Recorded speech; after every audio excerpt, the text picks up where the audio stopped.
out loud, but pain keeps climbing higher, so silence can't hold me. Uranibaza nti nijya ari ubugenzi bwacu buzotugirira akamaro canke ngo bugireho bushitseho twese dukuze. Nati ivyo ushaka kuvugana nanjye ndavyumva kandi nivyo nanjye mpora ndavyumvirako, ariko je ko ntagira icepfu na ruguru ubona no kupfira mwiki atari gutera ibibazo. Yuvina, ubwa mbere muhoza ubwira umwana w'umuhungu ko ndamukunda. Ndazi yuko ushobora kubona ko atandera ufise cyane wari wese niko yovyibaza, ariko ico nzi nta kindi kintu na kimwe ndagushakako usivye urukundo rwawe. Please unyemereye kugira nimusindare neza. Nati nakoresheje maze kuvyumvira kenshi ndetse nkashaka no kubikubwira, ariko umutima wanje ukambwira ati burya humura ikisi ico gihe cyo kubivuga. Wanashima ndafise ubwoba hamwe tuje mu vy'urukundo hamwe dushike kwihangiro umva ko ubugenzi bwacu bwaca bupfa burundu. Yuvina, mu majambo make rero ufise yego canke oya? Please ngira kugira ndareme. Mu majambo make nshatse kukubwira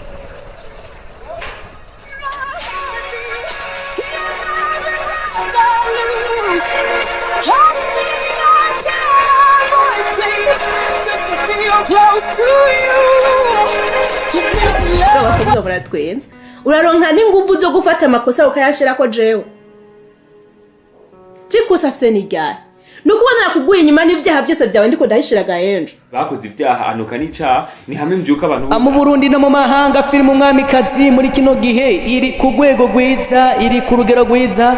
Ani mu gihe turiko turavugira hamwe filime ziriko ziraca ku rubuga rw'u Burundi, aho tubona ko Fanira Vine nawe ari mu bantu bariko baraduza industry ya filime ndundi.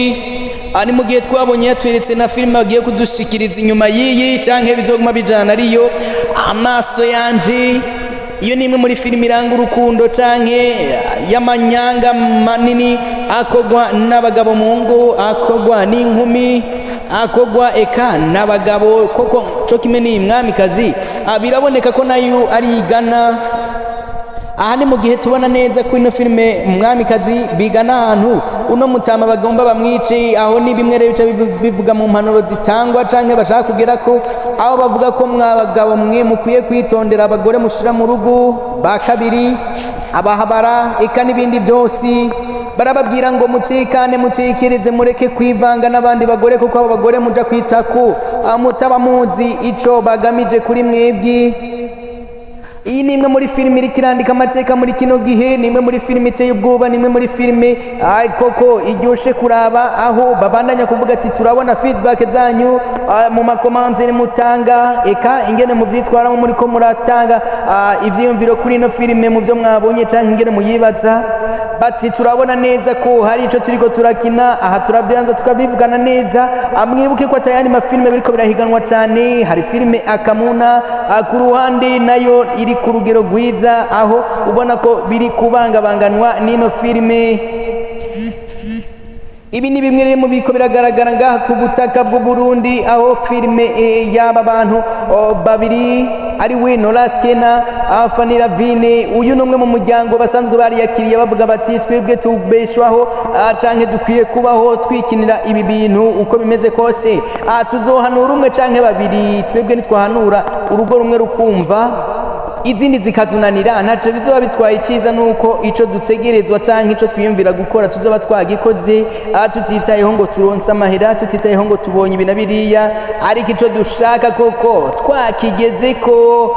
Aho bakabananya kuvuga bati turizeye ko nkeka nuko dutunga bizodutunga, ariko nubwo atari byo dushize ku mutwe turibaza canke turashaka guhanura abantu benshi. aho tubandanye kubona ingo nyinshi zitwitura zivuga ziti ega natwe burya abijya mukina niko bisanzwe bimeze, ntugire ngo muriko mukina mwirorera, ibyo mukina turabibona kandi bidukora ku mutima, usanga mbera ni navyo tubayemwo. Ani mu gihe uno munsi hasohotse ya plank nyene nkuko tubamenyereye ari abakinyi ba maplanke, abantu batigera bata hasi, abantu ibikorwa byabo bitigera bita hasi, aho tubona ko Fanira Vine yarize uno munsi bamurijije bivuye ku bwuko bamuhenzi. Urabona ibi bintu tubona mu rukundo, twarabonye Fanira Vine mu ndwi heza ariko aravuga bati jewe yuvinal erega koko nubwo ari muri filime jembo numenga ntanguye gupfuha kubona abwira uwundi mukobwa ko amukunda, ndabona umenga mwoshaka mwomumpanurira kuko numva umutima umenga uri kuraremerwa bivanye n'ingene ariko arafata ujya mukobwa.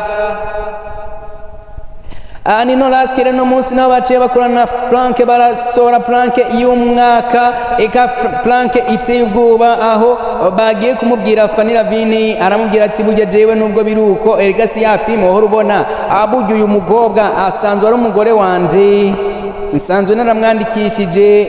Uyundi nawe atangura kurira avuga ati none je nzi ko turiko dukina filime, none niyo mwabigejeje. Atangura kurireka no kwiyahura avuga ati jewe ibi ntabyo narinzi ko za filime zote bazinkorera ikibi. Ariko mu nyuma uyu mukobwa aragira ikigongo aramubwira ati eka ntubwire umutima uhagaze, yari plank ariko umugabo aguma yensista avuga ati eka ntakubeshe mayina, jewe nta plank, uyu mukobwa n'umugore wanje nsanzwe ndamukunda. Ndavuga ati jewe sinaje kwahukanisha abantu basanzwe bikundaniye. Ibi rero ni bimwe mu bivugwa, ni bimwe mu byiriko birerekana ko filime iri kiratora umurongo ku rundi rwigo, aho tubona ko uyu mukobwa Fanira Vine koko na Nolas arabanditsi beza mu mpande zose. Mwibuke ko bakoresha imbuga zirenga nka 4 ariko izo zose barazikwiza, ntibigera bata hasi ku maplanke bagumako. Solution couple ukaja ngaha kwa Fanira Vine, ukaja kwa Ntare Nolaske, ukaja kwa Ndi usanga ibikorwa vyuzuye, ukibaza bati none ibi bintu babikora guti, kubera iki ibi bintu byose ababikora? Mbega Fanira Vine koko inshingano z'urugo aravyibuka kubikorera koko kumenga umwanya muremure baguma muri ibi bintu? Aho ni mu gihe imyidogo yabaye myinshi, aho ari umunyagihugu yidoga avuga ati je twarahuye na fiko mwibarabara tubona mbona umenga yafunze igikofero mu maso kugira ngo ntibamubone, ati jewe sinarinzi koko aba bantu bagenda n'amaguru. Aha turiko turavuga uyu fiko uyu muhungu uyu mutama w'umwami, aho ukunda kumubona cyane cyane ku bantu baba mu ntara ya Bujumbura, aha mu Kinama, aduga ngaho impande ya malaria canke ngo impande ya malaria, aho uwo munyagihugu avuga ati jewe koko sinarinzi ko aba bantu bashobora kugenda n'amaguru, sinarinzi ko ari abantu bashobora kuba hamwe n'abandi, ati narinzi yuko aba bantu nkeka bo baba nko mwijuru, ati sinarinzi neza nuko aba bantu woshobora kubakubita amaso kuko akenshi nababona umenga nibitangaza, abivanye n'ivyo badukinira, abivanye n'inyifato batwifatako. Aho rero bafatira kuri aba bakinyi basanzwe bavumye nk'aba Noraski nyene na Fanira Vine, aho usanga abigendera n'akaduga kabo ugashira kuri ba aberi. Iyo bamaze kubona abantu bagenda n'imiduga bajya baca bibaza ko bose umenga bagenda n'imiduga. Hari benshi tunezirirwa, hari benshi munafana, hari benshi dufana, ariko ugasanga baracariho nk'abanyagihugu. Erega ikintu nyaco nuko ukora ibintu bikunze, ikindi ikiyumvamo ko hari message ushaka gushikiriza. Uno munsi ushobora kubura uri umunyagihugu uraho ukumva ko wipfuza guhanura umuntu umwe canke babiri canke batatu, ariko bikarangira udashoboye kubahanura kubwuko udafise aho uvugira. Rero benshi muri aba bakinyi mubonesha amaso harimo benshi bavuga bati ndashaka guserura iciyumviro canje, ndashaka guhanura, ndashaka gukina nanje ngira uruvugiro. Ukabona niyo mpamvu ari muri filime we ugacujana ngo nabatunzi. Erega uku kuntu mubaraba abarundi bo basanzwe babishiramwe inzigo bibaza ngo ndakuravye ndaguhaye amahera or siko bimizi. Iri terambere rero ry'igihugu, iri terambere rya filime y'u Burundi tuje turyumviriza, tuje turishigikira, dushigikire muri filime ekarega tuba dushigikiye n'igihugu, kuko uno munsi leta zunze ubumwe za Amerika twazimenye cyane kubera amafilime yaho twarorera, kubera ibintu byaho twaraba tukifuza kubona ziriya nzu za Los Angeles, tukifuza kuhabona amaso ku yandi bivanye no kuja gutembera kubwuko wabonye zirya nzu mu mafilime. Rero hari n'umuzungu aca yifuza kuraba avuga ati none bwa Burundi bavuga ko bukenye, ibi bizu byabonetse guti? None bwa Burundi bavuga ko bubayeho nabi, ibi bintu bimeze uku byabonetse hariya gute? Ibi bintu urumva baca babaho umenga ntibabitahura, abifuza kumenya ngo ibi bintu byabaye guti, canke Uburundi ndumva nkeneye kubumenya birushirije gusumba uko ndiko ndabibona muri filime. Ugasanga ziko duteza Uburundi imbere bivuye kubwuko baravye filime. Iyo filime yarabwe nawe irabwa n'uwundi, bituma igera kure, ishikira n'abanyamerika. B'abanyamerika bakifuza kumenya ngo none ibi ndiko ndaraba Uburundi koko buherereye he? Ibi bakina koko ni vyahi? Abo bafise n'ubuhinga barashobora kumenya n'ubwo ururimi atabagumva, ariko akavyumviriza n'ivyo bariko barakina. Rero tubandanye gushimira uyu mukobwa Fanny Ravine, tubandanye gushimira Noraski n'abanditsi beza n'abakinyi beza, aho babandanye gutera intego uyu mukobwa ariko arakinana nabo, bavuga bati wari mushasha ariko ibintu uri kurakina birarenze, ndagukurira ubwatsi. Babandanya gusaba n'abantu ngo mumukurikirane, mubandanye kumushigikira kuko nawe aboneka nk'umukinyi mwiza, yaje mu byo akunda, yaje mu bintu afitiye ingabire, eka si ukugira ingabire ahubwo nuko wenyene ubwiwe yarabikunda, akaba yumva hari n'icyo ashaka gushikiriza abantu akaburaho abikorera. Rero ishimwe ryinshi ribe kuri we, ugushima kwinshi kube kuri we. Tubandanye gutera intege aba bakinyi bacu atanumwe dukuyemwo, haba kwa Fanny Ravine kanahandi, ariko aba bantu bobo tubandanye kubaha intebe yabo. Turabandanya kurya kuntu yinjira amahera mu gihugu, bizogabanya yama kori turiko turatanga batwaka ku nguvu, usange barayaduhebeye dusubire tubeho mu buzima bwa kera. Ariko igihe bijya bitarashoboka uzosanga bijya byose byama bituruhije. Aba bantu rero nabo n'abantu ariko baratera mu iterambere ry'igihugu buke bunyi batavuga badasuma, ugasanga n'abantu ariko baraterera mu iterambere ry'igihugu bihoreye, ariko ugasanga batware bacu ntibariko barabimenya. Ariko twarabibonye neza ko hari kiriko kirakoreka, kiriko kirahinduka, aho umukinyi wa ninde, umukinyi mwiza, si umukinyi wa ninde gusa ahubwo n'umukinyi wa filime wa mbere yatanguriye aba bose turiko turaraba, turiko turanavuga ko ba King Sabas, ba Bihererahe, ba Noraski, ba Fanny Ravine, bande n'abandi, aho twakuze twumva ninde, aho twese nuko niko nivuga ukura kwanje. Urashobora kuba uri kuraba ubusaza bwawe ukabona umenga nukugira kwa, ariko ari gukura kwawe wari ufise nanje gukura kwanje, aho gukura kwacu dusanga twari dukunda ikintu ninde ku rugero rusumba nizi filime turiko turaraba, aho usanga bari bakunze ku rugero ruteye ubwoba, ku rugero kandi ugasanga bariko barahanura ku rwego rw'igihugu, mu kibano, mu nyifato, mu ngendo, eka mu bintu byose bibaho. Mutingwa ikirere twagiye kubona umushikiranganji wo kumenyesha amakuru no gutumatumanako, akaba ajejwe n'ibi bintu byose by'amareresi, yagiye gusuhuza umukinyi wa filime ari we Kireko. Turamubona bicaranye ku gitanda kimwe bariko barayaga, eka yagiye no kumuraba ngo amuremeshe, aho twabonye avuze ijambo aravuga ati ejo hasumba uno munsi, kukuntu ndamusanze, ati kukungene ndamusanze, ejo hasumba uyu munsi, kuko mitende yo iriko iraboneka. Ni mu gihe uyu Kireko yaragwariye mu bitaro bya Kira Hospital.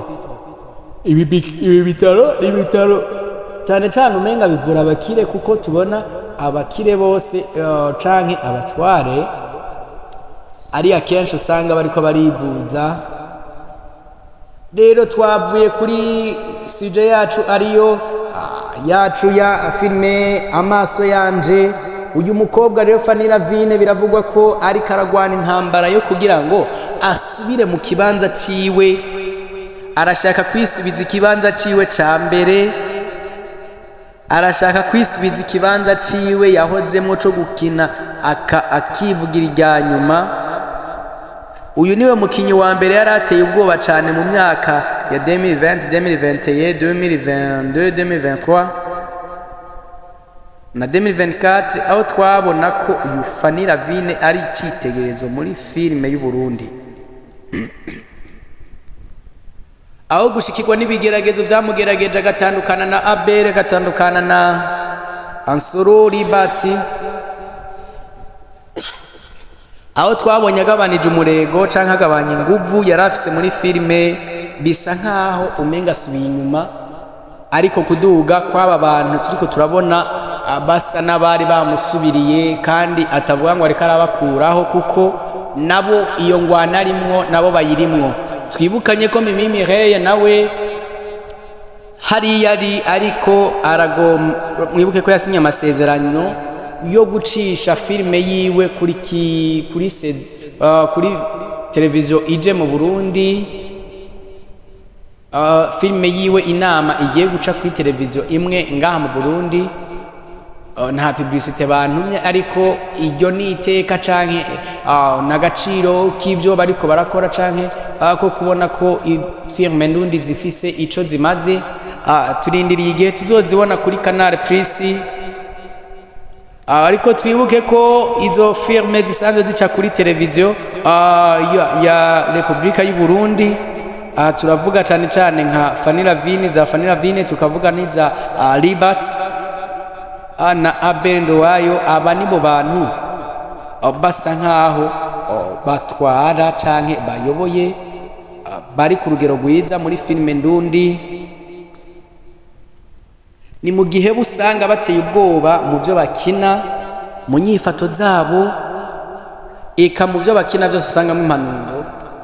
Aho usanga televiziyo y'u Burundi iriko irekana filime zabo ku bw'uko babona ko zirimwo ibintu bifasha ugwaruka, abantu bakuze, eka mu bintu byinshi tubona ngaha muri filime y'u Burundi. Turabandanye rero kubona ko Fanny Ravine ari umuntu afatiye runini abantu benshi canke abakinyi benshi, aho tuzi ko Mihererahe yatanye akagashimwe ka best influencer Burundi, nawe yaciye mu maboko ya Fanny Ravine. Aho tubona ko benshi usibye kuba barazanwe, uyu ya Fanny Ravine we yazanwe na Abel Ndowayo muri ibi bintu, aramwinjiza muri filime. Aho Abel Ndowayo we byitwa ko ari papa w'abakinyi ba filime benshi ngaha mu Burundi. Nubwo mutamubona duga, ariko bisa nk'aho uko, ariko tutavuze ko abaje bafise ingabire nabo baca baba bana canke ngo abantu atavyo bashoboye. Fanny Ravine arafata ikibanza, eka Mihererahe nawe agafata ikibanza nyene. Mbe tuvuge ngo ninde wa mbere ninde wa kabiri? Iyo uravye aba bakinyi ngene badukinira, Mihererahe urabona ko afise igikundiro kirenze Fanny Ravine koko nkuko nyene. Eka hariho n'abandi benshi tutavuze no munsi, ariko tuzobapangira tubabwire ninde wa mbere ninde wa kabiri, bivuye kuri amatohoza kogwa na bimwe mu binyamakuru bikora bitanga ama award, bakaraba ngo ninde yari yabaye wa mbere ninde yari yabaye wa kabiri. Bivanye n'ivyo abafana bavuga, urashobora gutora ngo ninde wa mbere ninde wa kabiri arenze cyane, ariko bitavuga ngo niwe aba asunze uwundi cyane, kuko gusumbya uwundi muri filime hari umwaka usanzwe ufise ibikorwa byinshi, ariko uwundi ugasanga afise ibikorwa bike. Bidaca bivuga ko wamugize umwana, kuko nawe iyo aramutse agukoma aragukoma. Aho tuca tuvuga kuri ba baririmbyi b'isi, tukarabira kuri wa mukinyi wa muririmbyi wacu ari we akiri aho yakoze ibintu bitangaje akubitira mu gafuko abaririmbyi b'u Burundi aho uwo mwaka awumaze ari camamare ariko arakora ibintu bikomeye ku rwego rw'igihugu aho wasanga evenema yose y'igihugu ku mupira ku nama z'igihugu ku biki bahamagaye Kiriku ngo aje kuririmba. Rero ibyo rero nk'umuririmbyi yamutanze arashobora guca yiguma yibona ijunda n'ijambo umenga ni warenze oro kajya kana nako ibintu kakoze mu mwaka biba birenze uzosubira kumusumba cagiye ukoze neza ariko bitavuga ko nawe atari umukozi. Nuko rero Fanira Vini kibanza ciwe gitahane tubandanye gukunda filme z'u Burundi. Ino filme amaso yanje nizera ko igiye kubereka ko hari itandukaniro ry'amafilme dufise mu Burundi, hari itandukaniro ry'amafilme dufise ngaha mu kubutaka bw'u Burundi. Uwo mwaka Fanira Vini amaso yanje agomba abereke abahesho mumenye ko ari umuntu mwiza bivuye ku masanamu muriko murabona ko arenze cyane, ku majwi muriko murumva ko arenze cyane, ku nyandiko muriko murabona muri no filime murabona kwirenze cyane. Urumva ko rero n'umukozi ariko araza kubikora neza, umuntu adaca kandi adakuramwo ututege koko agumiza inguvu aho zari ziri, aho turiko turamubona muri filime zibiri. Aba bantu benshi babandanya kwibaza ngo bikora gute, ariko wewe ariko abikora kugira ngo yisubize ikibanza ciwe, abereke ko ari umukinyi nyawe by'ukuri abishoboye. Iyi best influencer y'ino mwaka ngo neyiwe. Ciao murakoze kandi cyane, tuzosubire ku munsi ukurikira.